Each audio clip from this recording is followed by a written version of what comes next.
Hey guys, Russell with Two Trail Hikers. Hey, if this is the first time you've come to our channel, stop right now, hit the pause button, click that subscribe. We're going to be coming to you with a lot more videos on how-tos and modifications to our RV. But what I'm doing today is I'm actually out here underneath our Thor Vegas.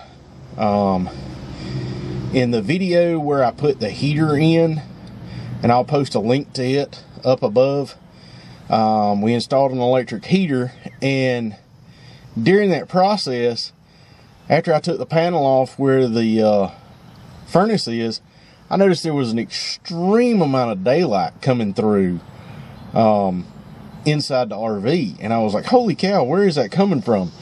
So I came out here underneath the RV and got to looking, and I'm gonna spin the camera and show you.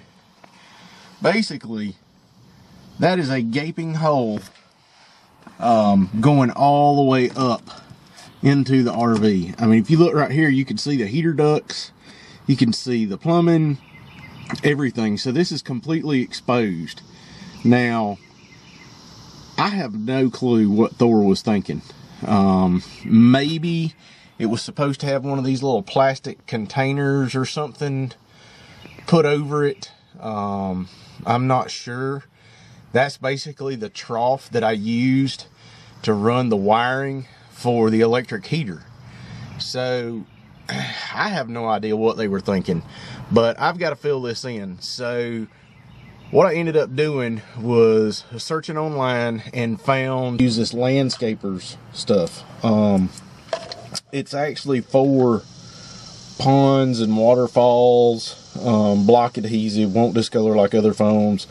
It's it also hardens up, and it's supposed to be waterproof too. So what I'm gonna do is flip the camera around and get it set up where you could view this. And I've actually got some galvanized screen that I'm gonna cut a piece of to put up inside of there to take up some of the space to give this adhesive foam something to latch onto, because that hole's got to be filled in. It just can't be left like that.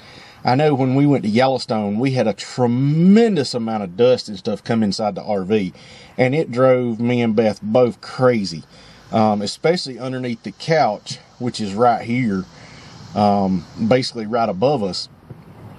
Everything that we had stored underneath there was covered in stuff.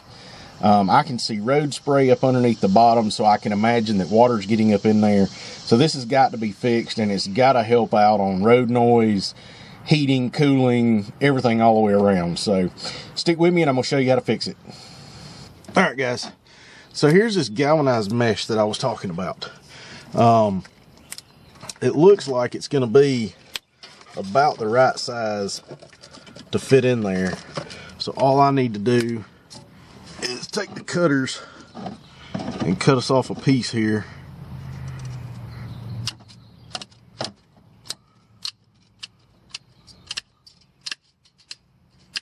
About like that. And then I can come right here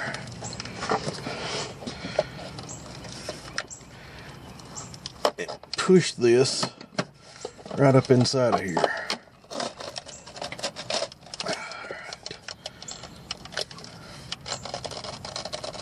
Alright, now we've got that pushed up in there.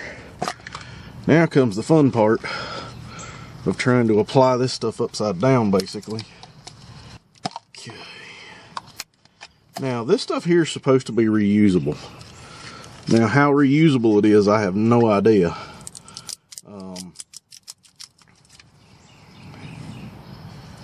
It looks like, oop. All right, so we're getting somewhere here. I'm gonna start trying to fill this in.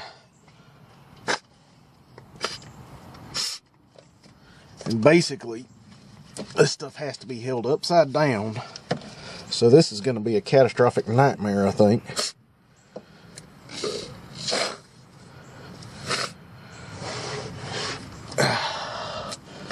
There we go. Maybe this will work. I'm trying to make sure we get every bit of this sealed.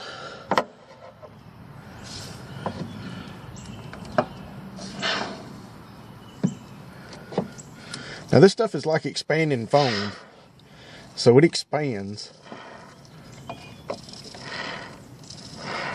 And what I'm doing is trying to push it up inside of that screen so it'll stay in there.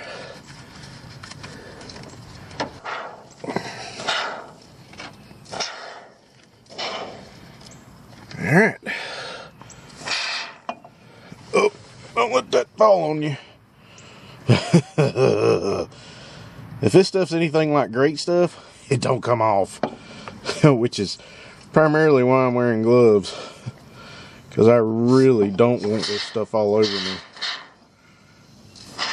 There. Might need a little bit more. Right here. There we go. I think the problem is trying to do this stuff upside down. It wants to fall out, which I have a feeling is what it's going to do. So I'm going to take my glove and push it up in there. Well, it looks like it's just going to keep falling down here. So I guess we're going to have to go inside and try to fill it in there too. At least at this point, we know we've got it pretty well filled. Alright. I could not film and do this at the same time. So as you can see down there, we got it filled in. I went ahead and filled in around the tubes and everything. Another thing to point out too is for Vegas owners, here's your low point drains for your hot and cold water. Nobody told us that, but they're actually back here hidden. That's kind of cool.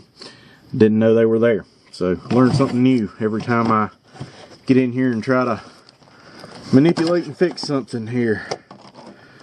So I'm gonna put this in now. Get the tab lined up and turn it back around here like it's supposed to be. There we go. Alright. So I decided while I was looking around to see if I could find any more openings. And here's one in the back of the dash. Now you can see where I put the dynamite around it, and I don't know how exactly I missed that. But there's an opening going into the back of the dash that's letting engine heat and cold air in. So that's definitely going to create an issue, so I'm going to fill that in. But I can't hold the camera and fill it in, so I'll give you an after shot. Alright. There's that. We got that filled in.